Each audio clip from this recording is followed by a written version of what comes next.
24ஆம் அதிகாரம்.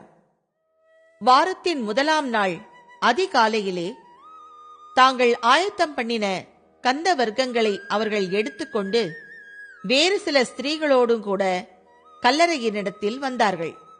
கல்லறையை அடைத்திருந்த கல் புரட்டி தள்ளப்பட்டிருக்கிறதைக் கண்டு உள்ளே பிரவேசித்து கர்த்தராகிய இயேசுவின் சரீரத்தை காணாமல் அதை குறித்து மிகுந்த கலக்கமடைந்திருக்கையில் பிரகாசமுள்ள வஸ்திரம் தரித்த 2 பேர் அவர்கள் அருகே நின்றார்கள். அந்த ஸ்திரீகள் பயப்பட்டு தலை கவிழ்ந்து தரையை நோக்கி நிற்கையில் அந்த 2 பேரும் அவர்களை நோக்கி, உயிரோடு இருக்கிறவரை நீங்கள் மரித்தோரிடத்தில் தேடுகிறது என்ன? அவர் இங்கே இல்லை, அவர் உயிர்த்தெழுந்தார். மனுஷகுமாரன் பாவிகளான மனுஷர் கைகளில் ஒப்புக்கொடுக்கப்படவும் சிலுவையில் அறையப்படவும் 3ஆம் நாளில் எழுந்திருக்கவும் வேண்டும் என்பதாக அவர் கலிலேயாவில் இருந்த காலத்தில் உங்களுக்கு சொன்னதை நினைவு கூறுங்கள் என்றார்கள்.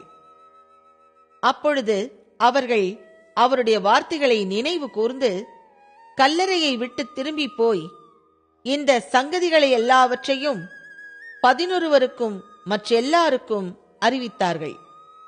இவைகளை அப்போஸ்தலருக்கு சொன்னவர்கள் மகதலேனா மரியாளும், யோவன்னாளும், யாக்கோபின் தாயாகிய மரியாளும், இவர்களுடனே கூட இருந்த மற்ற ஸ்திரீகளுமே.